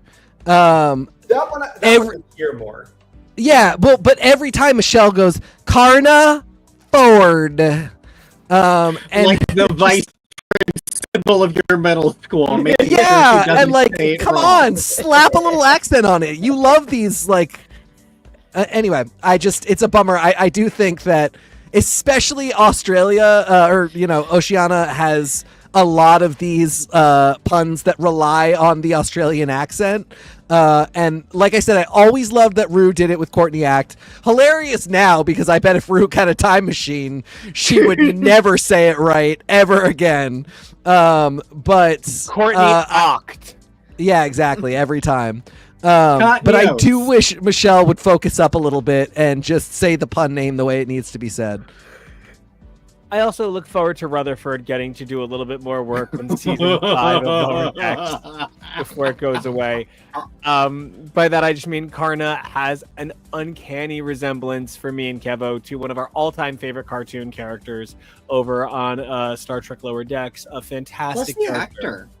Yeah, and the actor, Eugene Cordero, does an unbelievable job. Who is insanely gorgeous, so please know that it is the highest compliment in the land. Not an That insult. guy. Dude is so big. Oh my Yeah, he's God. fucking a jizact.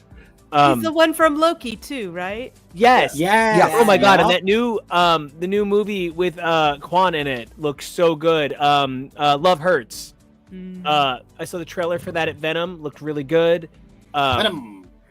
Yeah. So I don't know. For me, when you've got 3 shows going on at once, it's sort of hard to like go to New York City and say, I want to do some museums, and not say, okay, well, what does the Met have that the MoMA doesn't? And what do both of them have that the Museum of Television and Radio doesn't? And so you wind up comparing these things that are actually beautiful examples of art that should never be compared because the art is beautiful, it's unique, it's of its culture, it's representative of what the name says. Modern art, metropolitan collections of art themed to television and radio. The art that is the best example of what Canada has to give in drag right now. Drag. Of what the UK has to give in Lavoie and Kyron just beating people up. And what Down Under has to give in Michelle learning on these queens. So, like, I feel like ultimately these girls do not deserve to be compared because while I made some jokes there, all 3 of these shows feature nothing but top tier queens giving top tier performances, even the queens we don't love as much. Because just because it's not our art does not. All art is drag and all drag is subjective and I'm not here. And Swan, why don't you say something? My nails are too long. That is my Drac Mortis impression, aka Brack. But Brack Mortis, God, it's right there. But point being, I think the thing that all 3 of these shows is going to suffer from is being compared to one another. And I'm very interested to see how Canada, likely ending in the beginning of USA's first couple, because I want to start calling it Drag Race USA, it's going to overlap into the first few episodes of USA's cycle. So I'm really interested to see how these seasons are going to continue to color one another and how we can maybe learn to stop doing that by recognizing what we loved about these seasons when they weren't overlapped. I also can't help but notice that we're getting kind of 3 the fact that each show is doing a different thing at the same time. UK is currently experiencing it's what I think will be called like the golden era of its time. Like the peak of it, like this is or the beginning of the peak. That's where it's living right now, and we're winding towards the closing. So that's what sets it apart right now. Down Under, on the other hand, is almost behaving like a reset with Michelle coming in. The girls are a little, we're not 100% sure on them. There's some standouts, there's some weird things, but we're figuring it out. So it feels like a season 1, even though it's a season 4. And then Canada is trying out all of these new things and getting kooky, and Brooke's legs are everywhere, and it's just chaos. And so they're each providing such a different flavor that it's kind of fascinating that they're all supposed to be the exact same show, judging these girls on the exact same qualifiers. Criteria.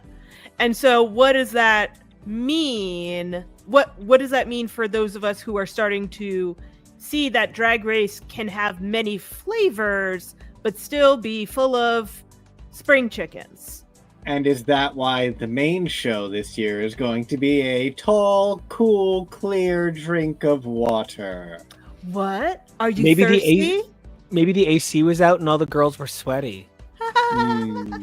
Pussies are on fire this year, so we're gonna put them out.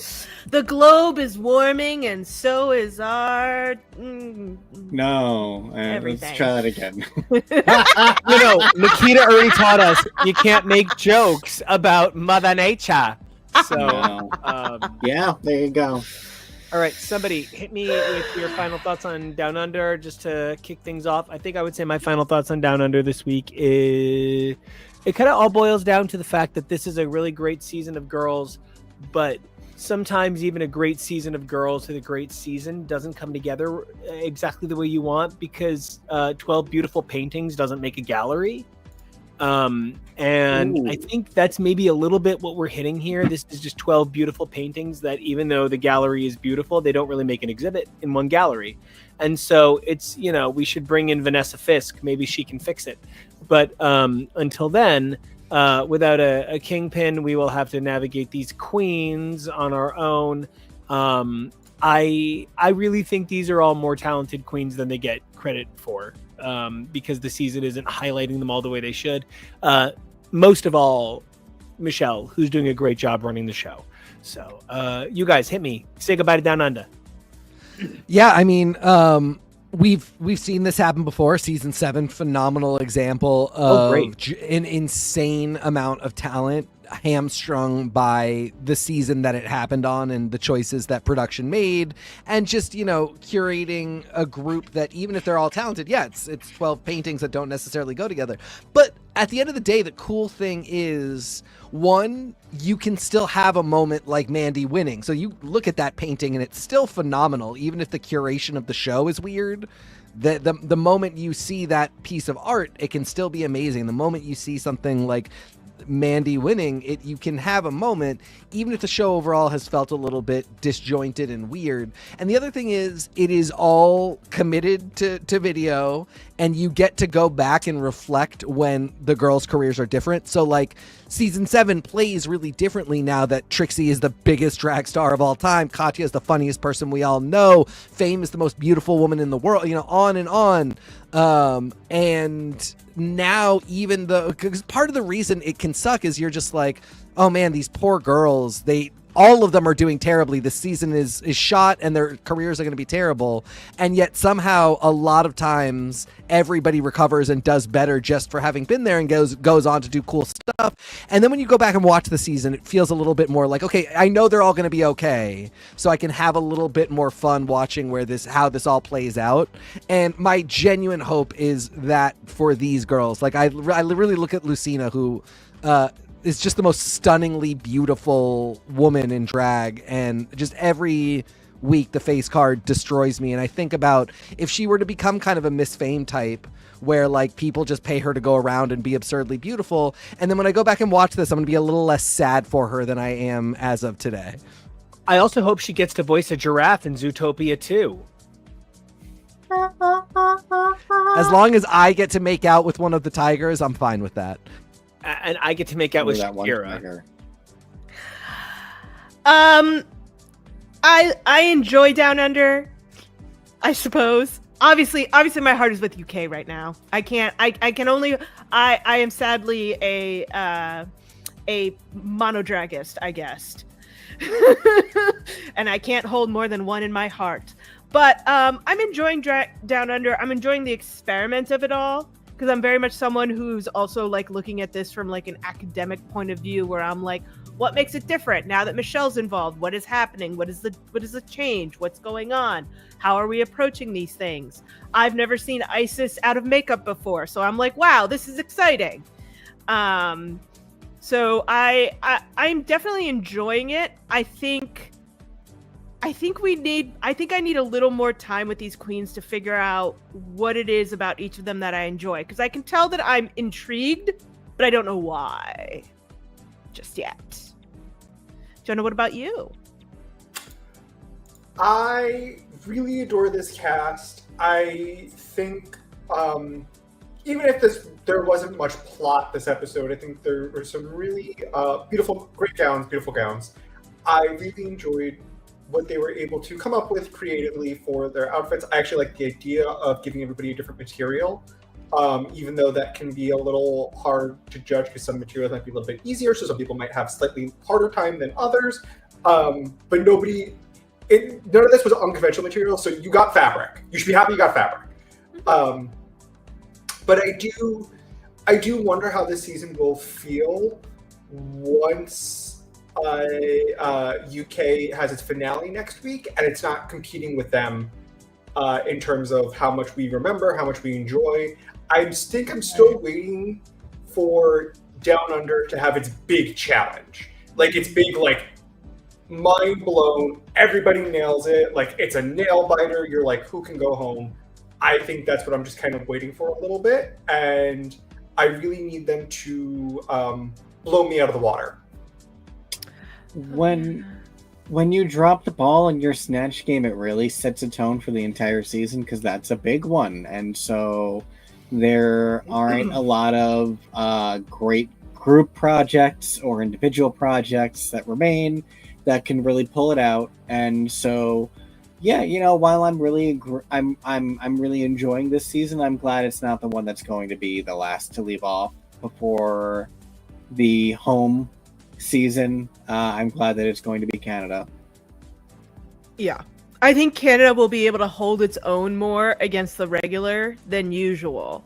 I'll also I want to tick in everyone's brain that the last time that we had a snatch game this early was because Sasha Colby isn't that funny. So she's not that funny. That kind of funny. No, I get what you're saying. Oh my god, but Tori, you are that kind of funny. I'm not that kind of funny. It's fine. No, in that moment, my dear, you just But the leveled question the is- bazooka. Yes. The question is, I'm who brilliant. not that kind of funny? Right. So who here isn't that kind? Who did fine-ish at Snatch Game that we can be like, this is why production decided to shove this a lot sooner. Listen, the fact that we were robbed of Lacey Susan doing Werner Herzog. I mean, She did that to us. Four She did it to people us. on this who would have literally melted. Go home. For The fact that he's a weird, funny German man lends itself so well to Snatch Game. I meant to look up who he was. You coward! That's him. He does that. Yeah. He does that. Oh my god. Oh, this is killing me. I can't bring this up again. All right, This let's is leave something. Tori with pictures of Werner Herzog. I mean, it's a guy. Oh, wrong one. Sorry, bud. It's like saying I can't wait for her Ron Howard, and I'm like, sure, I guess. Werner Herzog. Oh, that'd be interesting. He's like famously mean and curmudgeonly and kind of aggressive and nuts, Sure. and lives in his own pain world. And he's basically like, what if Pinface was a director? And it's just kind of fine. I also need to watch that movie at some point.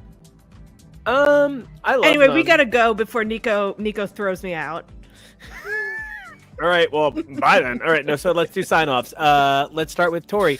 Tori, where can we find you, and what is your season currently of the 3? My season Ooh, is yeah. UK because I believe in Lavoie supremacy, and I believe I've dragged you all in it with me. You can find me online at smtori. That's Tori with an I. I'm gonna take it. Jonah. All right, where can everybody find you, and who is your UK winner? You can find me in my Pretty Girl era online at Peak Jonah, or if you want to listen to this wonderful remix and many more musics, you can follow Nico at Nico Action Music. It's NICOACTIONMUSIC. Oh, look at this little thing. Nice. Oh, nice. What? I can do a plug. Ding.